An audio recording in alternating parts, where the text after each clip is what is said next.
So tonight, I am really excited about this talk. It came highly recommended. I was introduced to Robyn Rodriguez because someone else who spoke at UX and ATX is like, oh my God, you have to talk to her. She's a fantastic speaker. So I'm really excited about tonight's topic, the power of self-advocacy.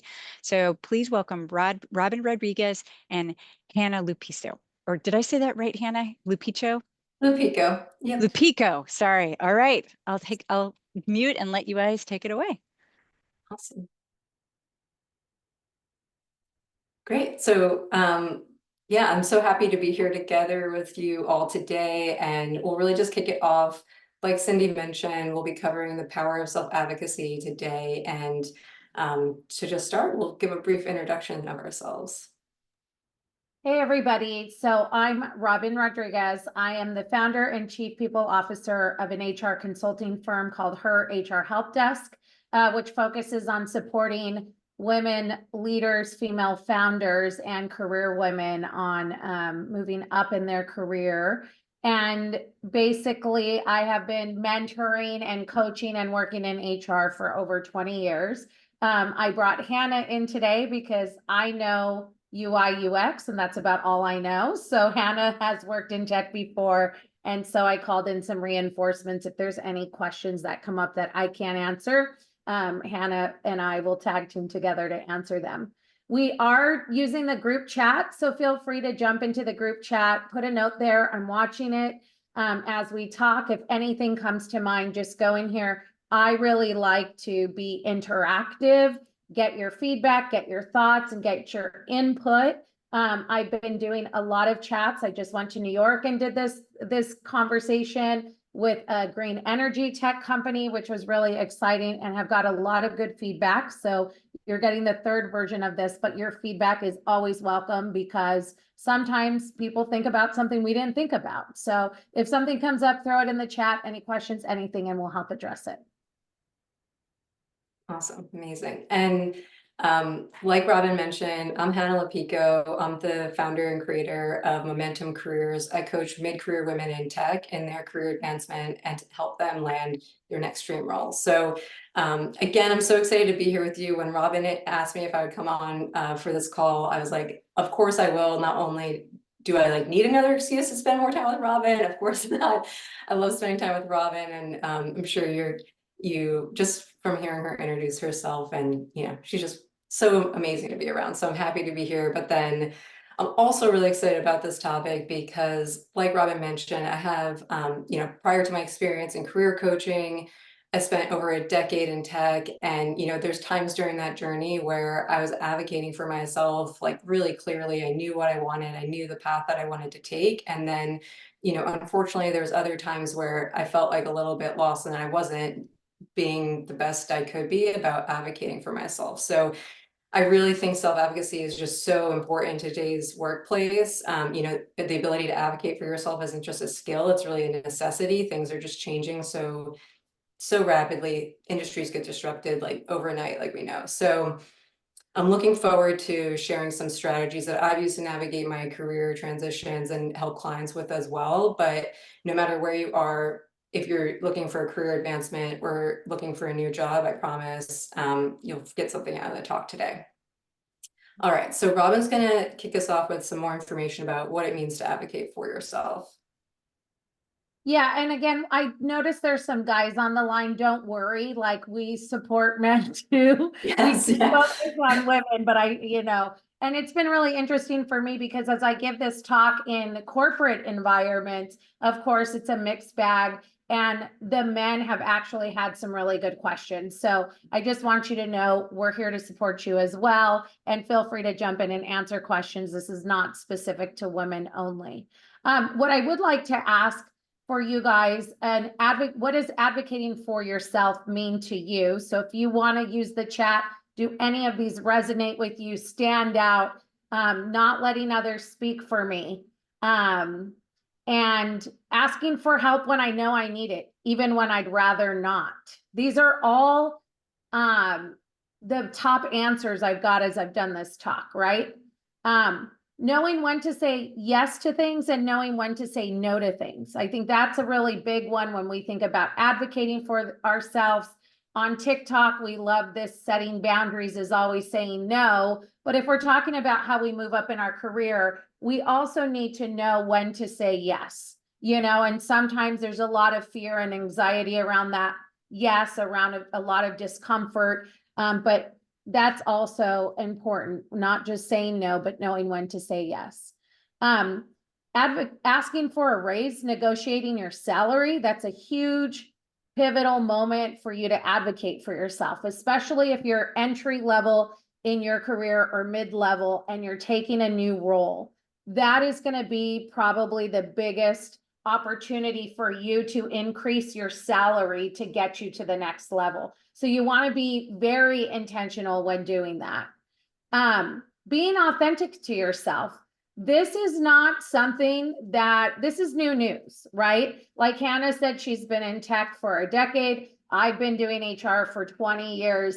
Being authentic to yourself is new news to me, especially in HR. This is something that's really come up since the pandemic, right? When we were all at home and the dogs started barking and we weren't that politically correct that we were supposed to be, right? We were taking calls in sweats. I'm wearing a sweatshirt now. So these are all new concepts, but it's really important to be authentic to yourself because that's how you're going to do the best job, right?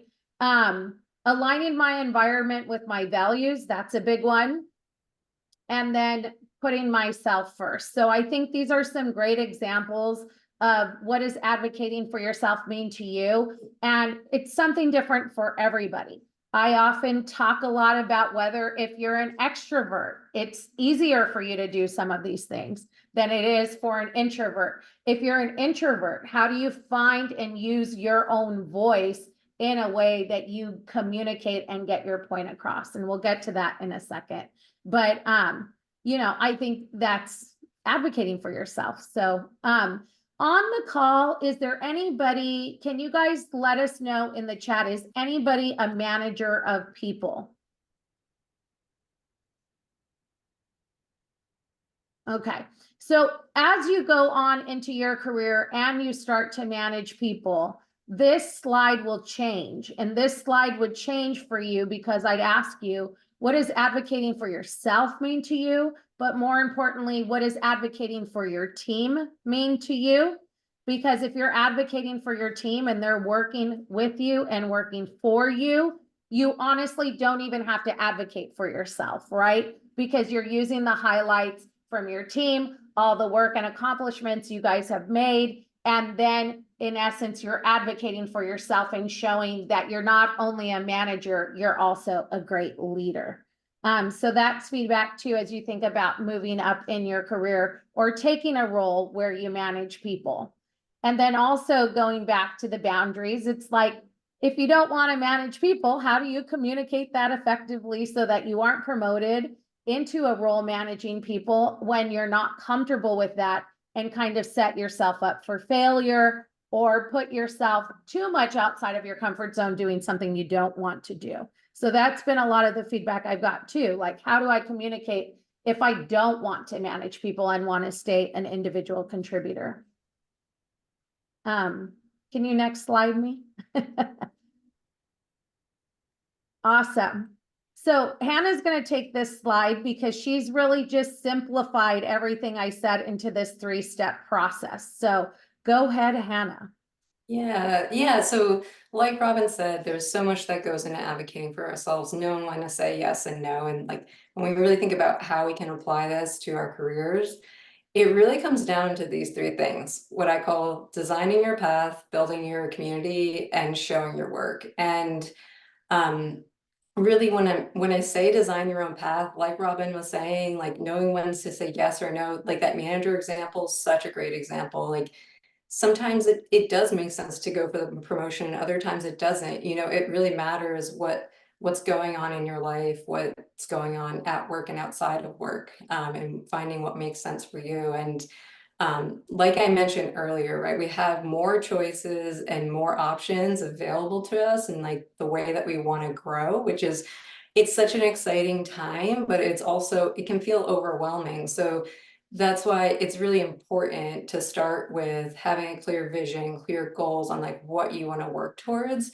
and really beginning with that end in mind, right? Like that's what Stephen Covey, who's the author of 7 Habits of Highly Effective People, like that's one of his key principles is like when we start with that end in mind, we have a lot easier time making these trade-off decisions, not getting distracted along the way. So by designing your own path, you are advocating for yourself because you're making choices based on, you know, longer term goals that are important to you.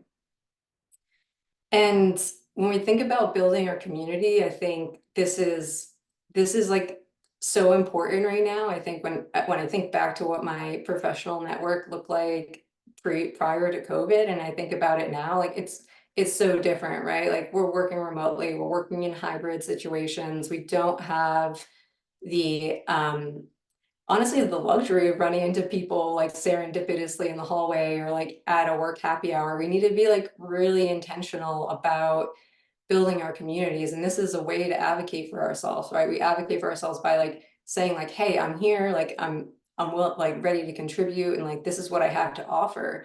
And so like the power of building I call it community. I know network gets a bad rap, but to me it's all about like meeting new people, broadening my perspective. And lastly, I think it's so important to show our work. We can advocate for ourselves by showing our work. And if anyone's familiar with this book, Austin Kleon, he's an Austinite. If you haven't heard about him, check it out. But it's one of those small books that packs a punch. And what he covers in the book, and I think is true again for us in the workplace, is like so important to make sure that we're making the work that we're doing visible.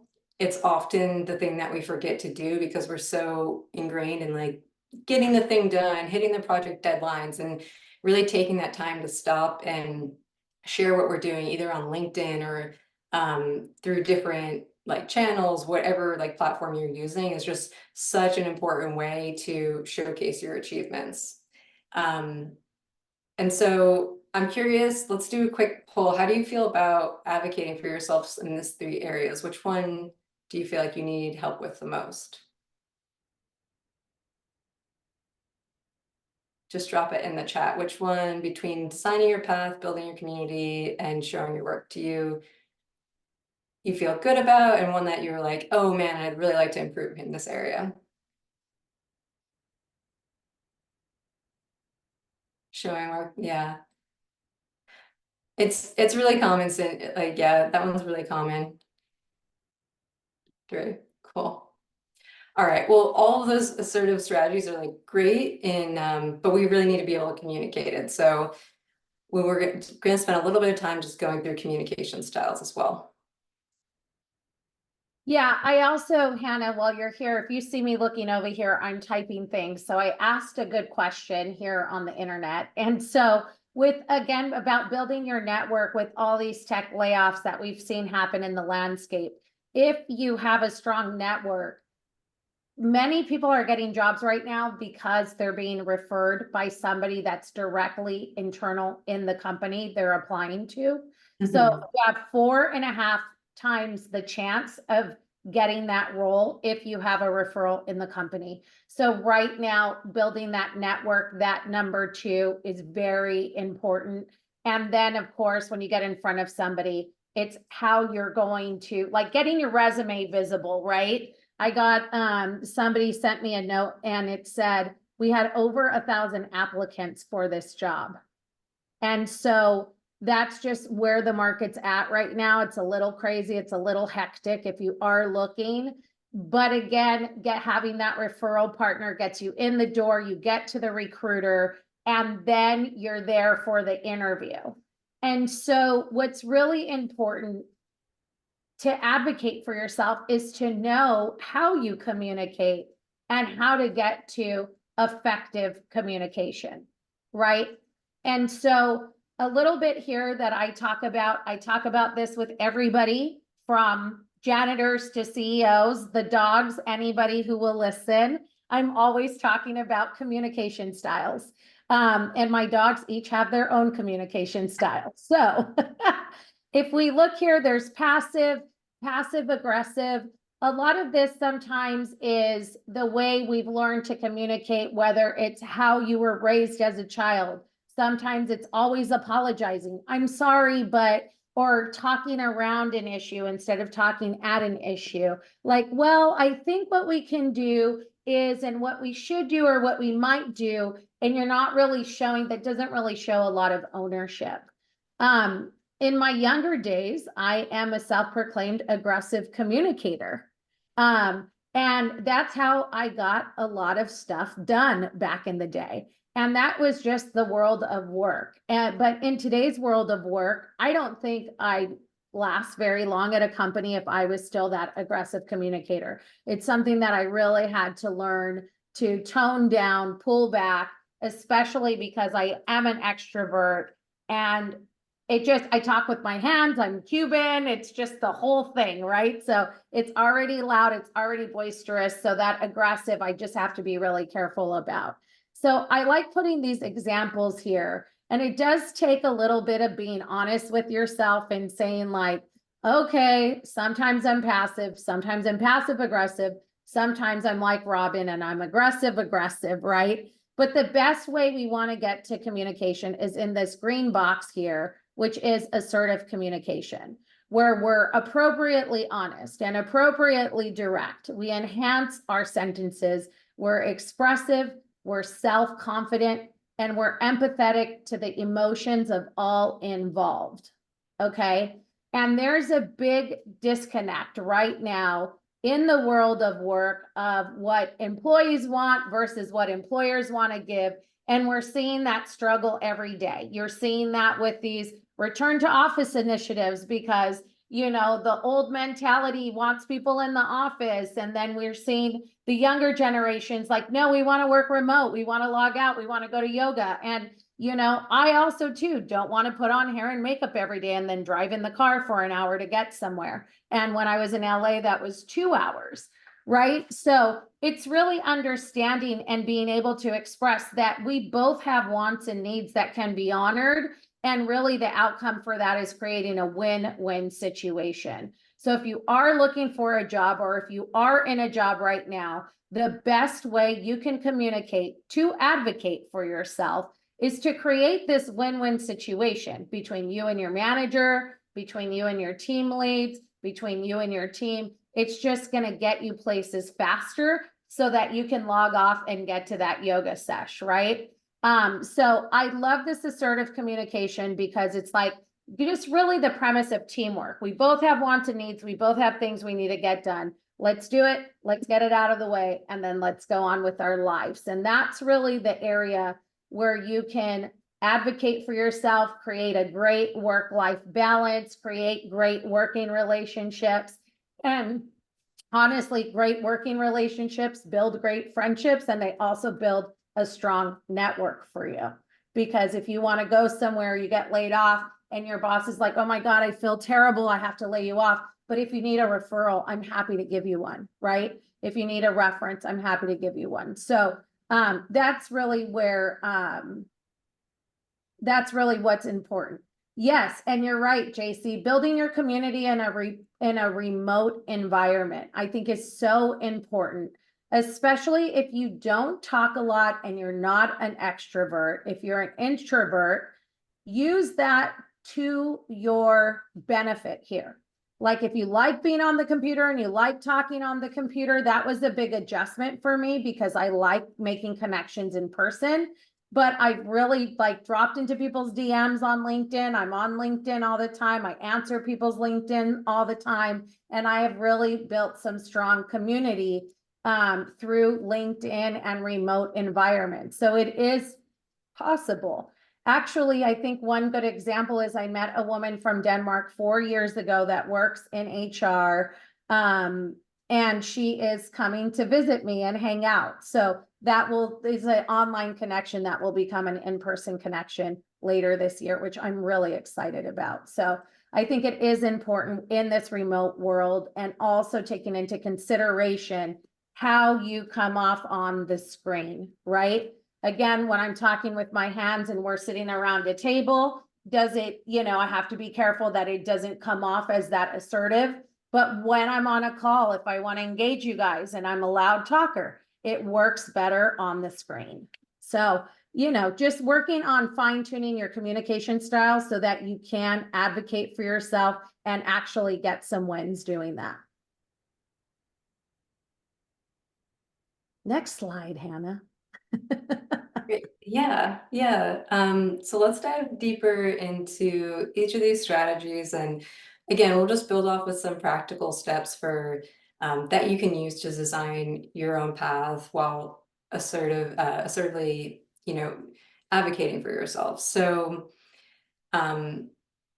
what I really encourage folks to do is really start with some self-reflection, taking some time to know where you're at right now in your career, what your strengths are, what your areas of improvement are. And simply by just coming up with like 2 or 3 and setting some 3 to 6 month goals for yourself in order to get there can make such a huge difference. And like Robyn was saying, there's so much opportunity to network even in this remote environment. And, one product designer that I was recently working with, she was actively looking for a new role, but she was employed. And, through the interview process, she discovered that user research, user testing, qualitative and quantitative were areas where she had a gap in her skill set, and she wanted to really expand upon that. But sometimes your company might not have that culture, right? There's a lot of companies that don't really heavily lean into A/B testing and things like that. So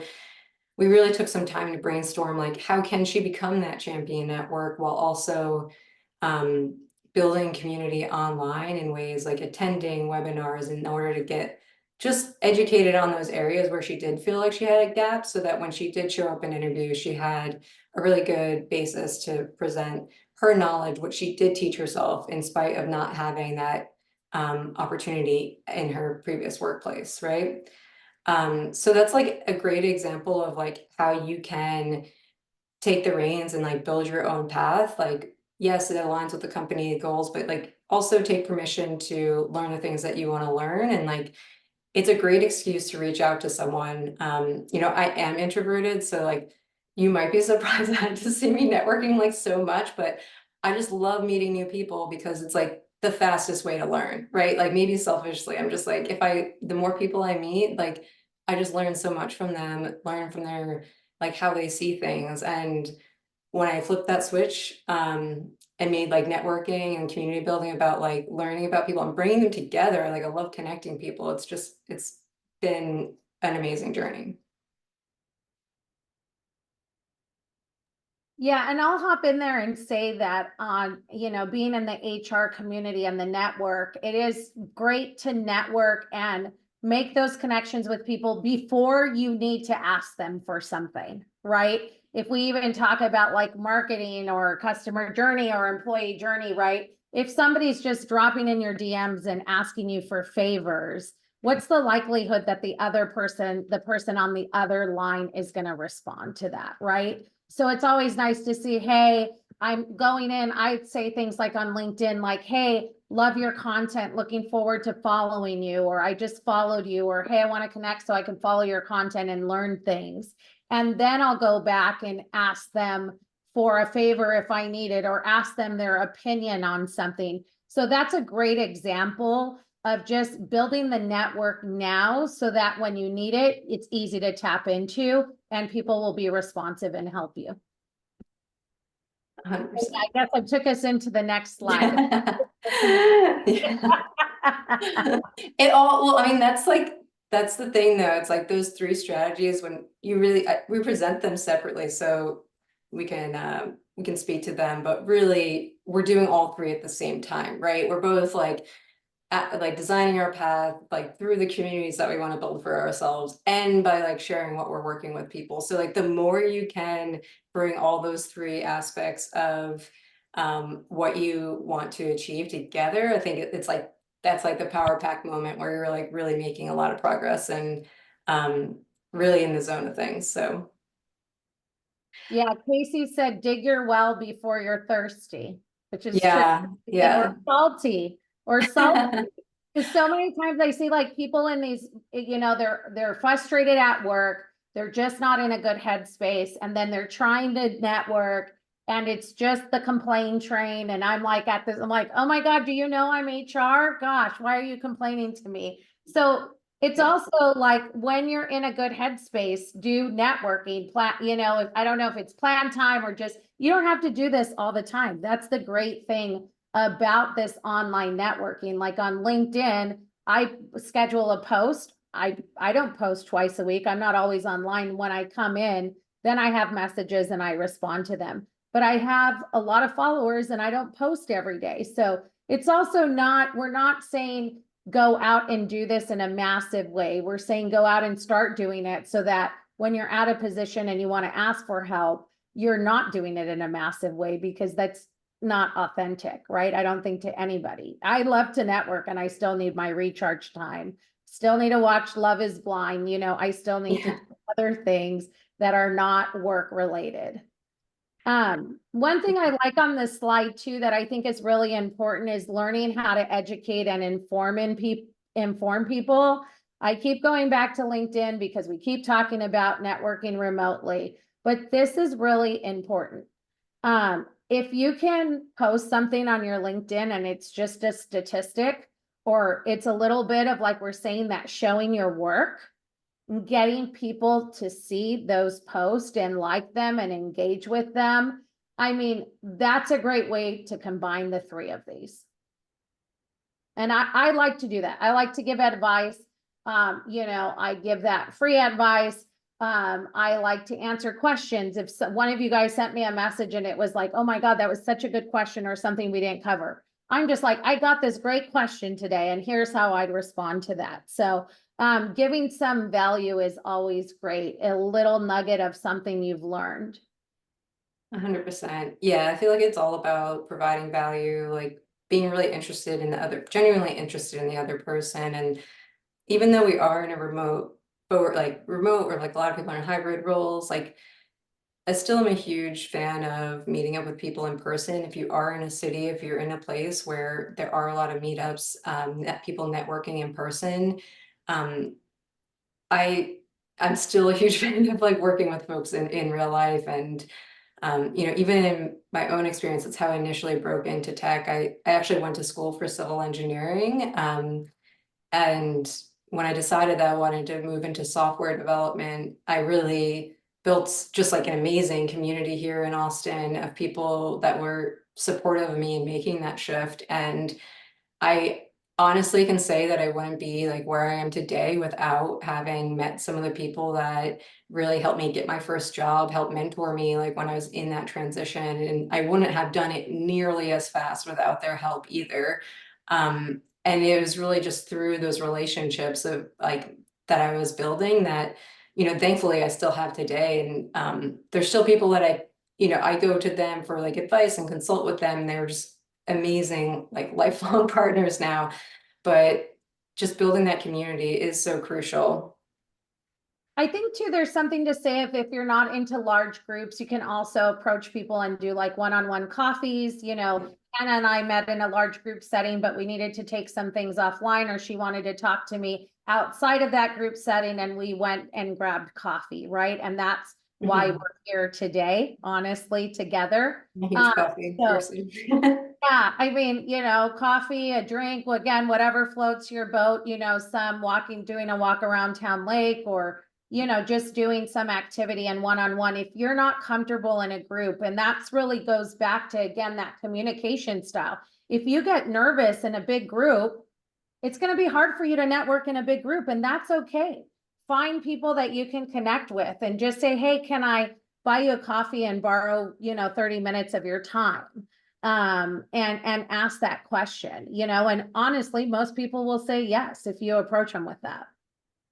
Yeah. Cool. And then when it comes to showing your work, again, this is an area where I feel like very common to let this one go by the wayside, because we've got all the other things. We need to deliver the thing, we need to finish the project, but it's so important to take that time and share. And if you can do that through building your community to share, like finding people that have a similar interest. This is all about finding something you love to do and you want to share it with the world, right? So if there's an aspect of user research or user testing that you're really interested in, a design tool that you really love to use, like Figma, if you're like a Figma whiz and you're just like, oh my God, I got my layers organized, I know how to put this all together. Like, trust me, there's folks that aren't as proficient with that, and they can use your help. That's a great way to show your work, right?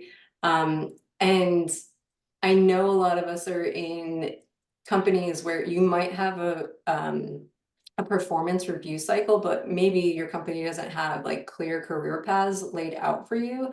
That's all the reason more to really get into the habit of documenting what your accomplishments are, building out your portfolio, and having those conversations with your manager on like, hey, these are things I'm doing. Because again, in this remote world, like if you're not actively sharing with your team, your manager, what you're contributing, and it is hard for it to get lost in like the Slack feeds and like all the things, other things that are happening.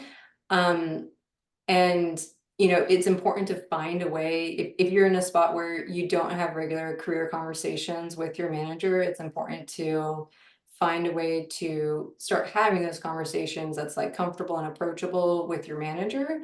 And Robyn has some really great tips on how to approach that type of conversation. But it's true, some managers today aren't really trained to help have those, like to have those conversations and coach you through it. So really being equipped with, understanding where they're at too is so important in collaborating with them, building that relationship with them, but also advocating for yourself by showing your work. Yeah. I think what's important too is keeping a list of accomplishments. I mean, there's a lot of things like that I have to go back to that I don't even give myself credit for. Sometimes I look at that. One big thing that for me was a milestone was that there was a grant that came up that I wanted to apply to, but it was like your company has to make less than X amount of dollars a year to qualify for this grant. And I was over that threshold. And so I went into QuickBooks and saw that my company had doubled in revenue from one year to the next. And so that was a big accomplishment for me. And I never thought about it that way. And I actually did make a LinkedIn post about that, because that's one thing that we just think, I'm working, I'm in the weeds every day, I'm selling, I'm doing this, I'm doing that, I'm doing HR, I'm exhausted. And then I'm like, wait, I haven't celebrated any of my wins. What am I doing? Like, I'm going to toot my own horn, and say that.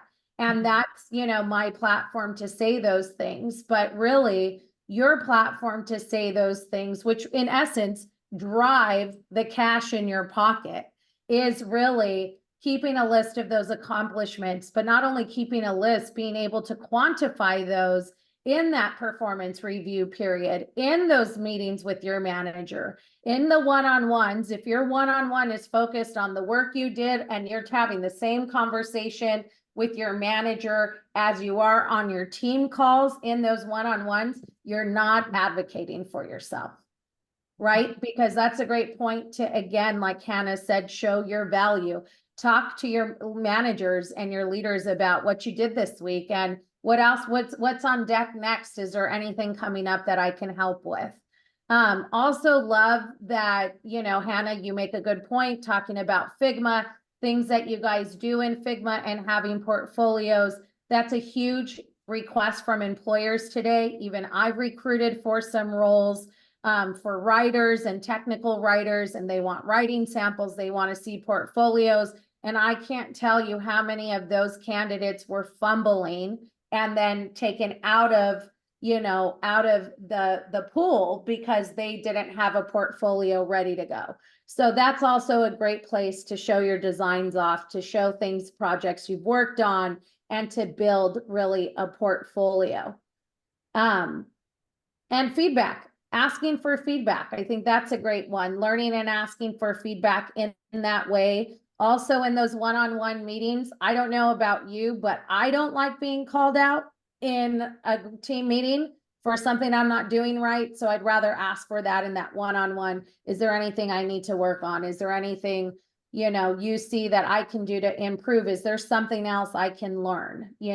I think that's great. So For me, one of those things was learning more about AI and how it can work in HR. So I joined a certificate program to do that. I know a lot of you guys are here in Cindy's class to help expand your skills and learn a skill, which is fantastic. So everybody here, I think, is on the right track. And we're just saying, before you get too far along the path, don't forget to celebrate your wins, keep a list of those accomplishments, but then be able to communicate those effectively out to everybody in the universe about how amazing you are. Yeah. How authentically amazing you are. Yeah, and one eye opener that I came across that's related to showing your work, there was like Glassdoor actually did a survey on this, and it said that employees who effectively, they say effectively self-promote, so I'll say they do this in a healthy way, they're actually twice as likely to be approached by recruiters or for new job opportunities. So there's real tangible impact to showing your work consistently. Yeah, Cool. and getting really quick, just to follow up on that, again, we're talking a lot about leaving and getting another job. But if you're in your job, if you think about this, it could be the difference between a 3 and a 5% increase. And I know that's a 2% difference, but it matters because then your next increase is on that higher number, So I think that that's really important because then when you go and you're like, hey, okay, there's no room for me to grow at this company. Maybe you're working at a startup, a smaller company, and there's not room for you to grow and you want to explore other opportunities. Well, now you're at that pay grade and pay level, and you're going to go out looking for more money than that, right? So we're just talking about increasing your salary, building wealth, being able, again, to do things you like to do, eat the good food, buy the golf clubs, whatever your thing is, and that 2% difference does make a difference. If you want to throw that into your 401k, if you want to spend it, if you want to save it, I mean, it adds up in the long run. For sure. Yeah. All right. So when we bring these all together, like we mentioned, like we're talking about these as separate things, but really they're happening all at the same time. We're in real life, we're designing our path, we're talking to people, showing our work all together. And when we bring these all together, we can, start to think through some really simple things to get started, and then build off of it. Like I've said, there's times in my life where I've been advocating for myself really regularly, and then others not so much. And it's honestly just a habit like anything else, like going to the gym. Like we fall in and out of it, and we feel really differently about ourselves when we're on those two sides of the coin. But I really encourage you to take some time to reflect on where you are today, and then think about, again, that 3 to 6 months, what does that look like for you? Ask yourself, who do I know that could help me get to that point? Whether it's someone, they might have industry knowledge, or I worked with them on a certain project that they might be able to help me figure this challenge out that I want to work towards. It's a fun way to like reconnect with coworkers. And, what I notice about folks is that people can be really hesitant to reach out to people that they might not have talked to in the past, like 6 months, a year. It seems like a long time, but I promise you, like, reach out to those people that you haven't talked to in like 2 years, 3 years. Those are some of the most important people that we can reach out to, because they know they're still going to know who you are. They're going to remember what it was like to work with you, what they enjoyed about working with you, but also they might have a lot of different knowledge from where they are now based on in comparison to where you guys were when you first met. And like, it's just another way to like broaden your perspective, see what else is out there, get someone's unbiased opinion about like maybe what is like, whether it is a goal that you're working towards in your current job or like looking elsewhere. They can give you that unbiased opinion about like what might be something to consider. And it's just another way to get feedback, right? By connecting with those types of people, you are looking for feedback as well. So I definitely encourage you to reach out to those people that you might not have talked to in a while.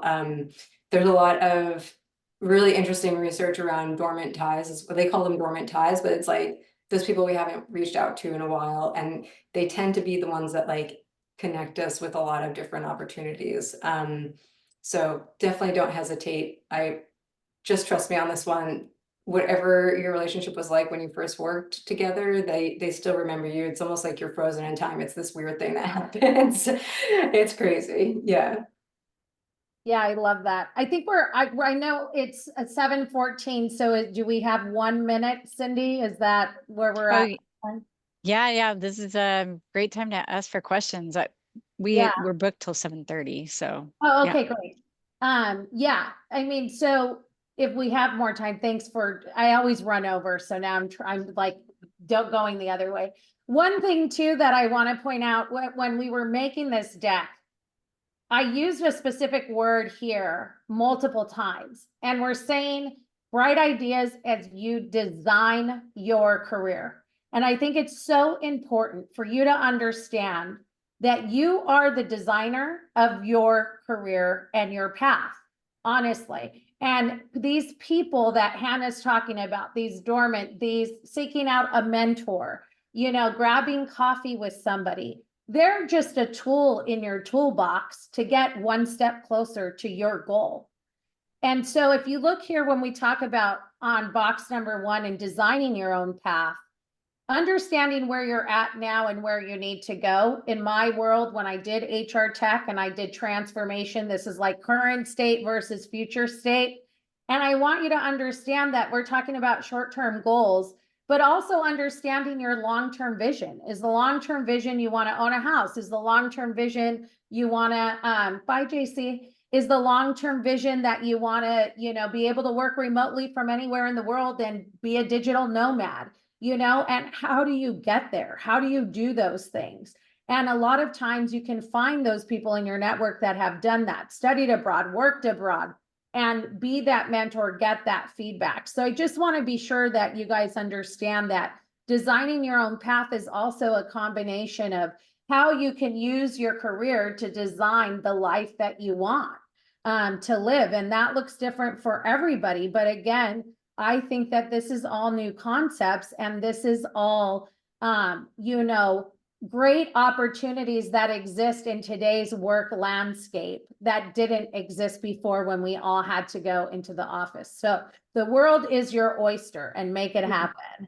And then going into box 2, I think the point I want to make there and just drive it home is, in addition to making connections, I don't know if you know the difference between having a mentor and a sponsor.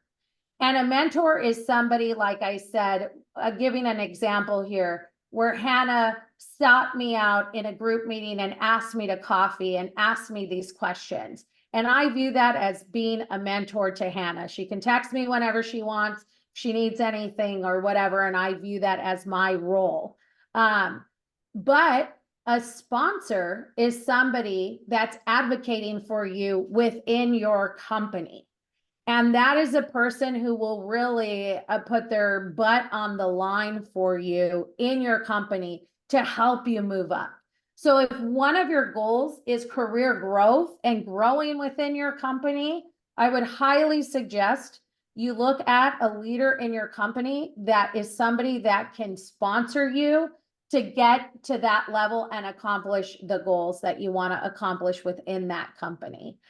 So those are different things because it's a different investment from my end, being a mentor versus a sponsor, and what those people will do for you. And both can do great things for you. So, just look into that, Google that, drop me. I put my LinkedIn in the chat. You can reach out to me if you want to talk more about mentors versus sponsors and how to go about that. But I'm happy to do that. And I'm happy to help you build your voice so that you can ask for those things. It is uncomfortable, even for me, sometimes to ask people for advice, feedback, or to give me a mentor. But those are some of the best relationships that I have. And again, showing your work, we've talked about that. And just being proud of your work. I think that's a big thing, especially in your world, the pride of ownership, right? It's like your little portfolio is your Porsche, your Lamborghini, your Ferrari. It's the best place to show what you're about in your world. So make sure you're building that Ferrari and keeping it up to date. So you can eventually get up there and get that Ferrari, right? Get that cash out from the company. But that's it. I don't know if anybody has any questions. We have a few minutes left. Drop them in the chat. You guys are a quiet group, but I know everybody's studying hard for test and had a long work week. Oh no, isn't it only, oh, it's only Tuesday, guys. Yeah. Some questions in the chat. Has been a long week. Yeah.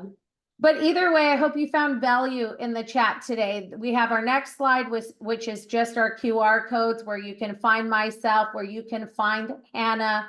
I'm more of a one question gal, a hey connection, drop into my DMs and ask me a question. And Hanna has more of formal programs.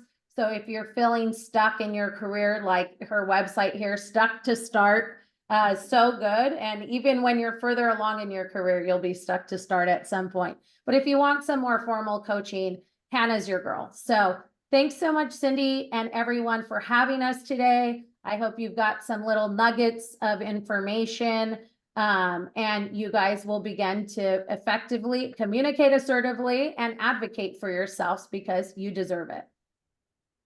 Yeah, thank you so much. Thanks for having us. And again, self-advocacy, it's all about really just finding out what you want, committing to it, and taking action, right? Just following through. So hopefully everyone walked away with a tip or something that they're excited to try. Yeah, y'all have been awesome. Does anyone have any questions? Feel free to come off mute. We're a small group, or you can type it in the chat. Lots of introverts here. You guys got to work on that networking. They're actually pretty good. Most Yeah. of the folks I know are pretty good at networking. Yeah. I think we've kind of gotten into this stage of, you know, it used to, like during COVID, right? Everybody was on these meetups online, right? And it's really fallen back because being in person is so great.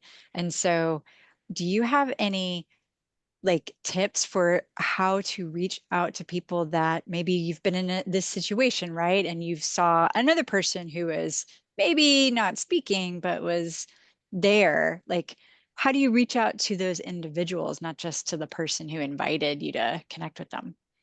Yeah, you know what I've been finding has been really working well for me lately is finding an activity in common that we can do.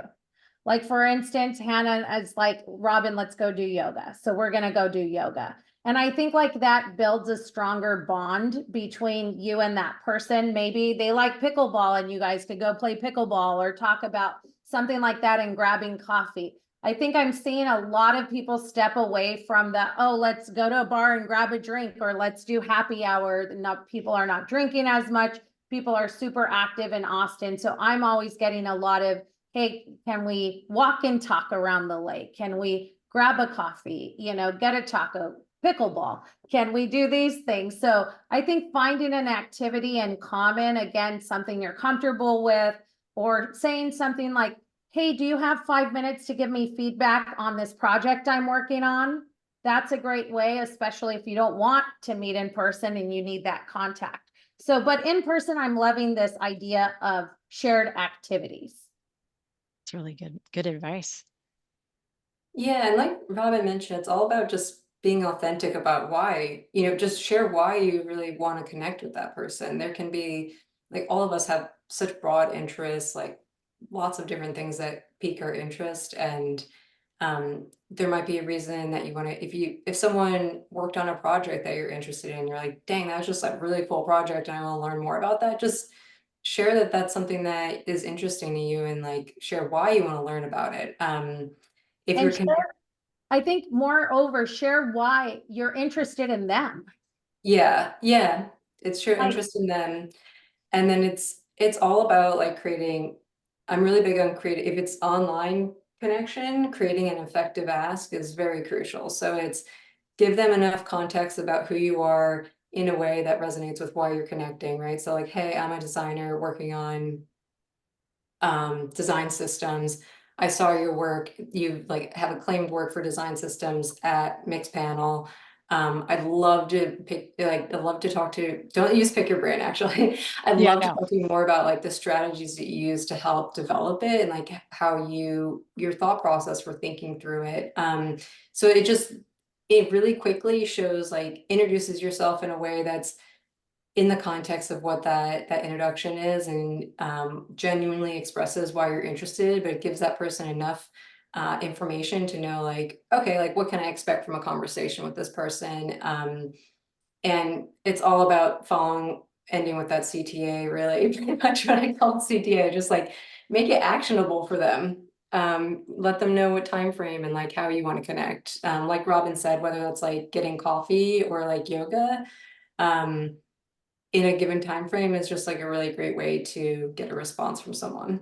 When I think authenticity is the biggest part of that, right? Because eh, I think a lot of people are making those reach outs via email or your LinkedIn messaging, and they sound very inauthentic, especially Yeah. as someone who gets bombarded by sales pitches, right? There'll Yep. be the occasional message from someone that's not pitching, but it sounds like a pitch, right? And so I think that's the other thing for when you're making reach outs is just realize that that person might be getting a lot of other stuff and they may not realize what your intentions are unless you're truly authentic about it, you know. Yeah. Yeah. And I yeah. think again, it's just giving them that compliment or that thing that engages them, like piques their interest, right? That's a personal thing. It's like, hey, you know, I see you love pickleball. I do too. And we both work in UX. Like, do you want to go play some pickleball? You know, something just like that. And just also keep it simple. It doesn't have to be some long, hi, I'm Robyn and my background is this, and I do this and I do that. It's just like, I loved your post the other day, or I loved what you were talking about. Can we, have a deeper conversation? Because I'd love to learn more about what you're doing. And if Yeah. you make it a what's in it for them and kind of toot their horn, you'll get a lot more mentors and sponsors and people that want to help you out. And I know that seems like, duh, Robyn, but we always forget to do it because we're always moving so fast today. So, when you can stop and compliment somebody, you are gonna stop them in their tracks because that doesn't happen all the time these days, whether it's online or in person.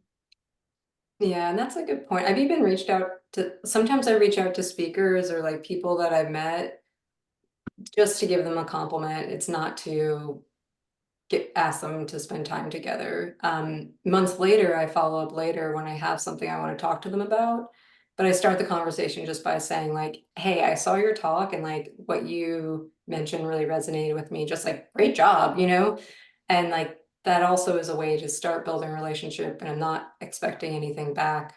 Um, I'd also say like, you probably will send out messages to connect with people and you're gonna often not hear back and that's okay too, right? Like we just like want to be proud of ourselves for making the effort and not tied to the outcome of like whether or not that person responds. There's a lot of messages, a lot of things going on. It's not a reflection of you. It's just be proud of yourself for making the effort to send the messages and to make those connections. Yeah. Last call for any questions. Hannah, Robyn, thank you so much for joining us tonight. Really appreciate you. Can we give snaps and claps for our speakers tonight? Thank you so much. Thanks, you guys. Yeah, thanks And for having us. thank you for sharing your links and putting stuff in the chat for LinkedIn. I'll be sure to reach out and connect. So thank you. Great. Awesome. All right. Thanks all. All right, y'all. Have a good night. I'm going to Have a good close the night. meeting. Bye-bye. See you Bye. later. Y'all, thank you. I'll follow up offline.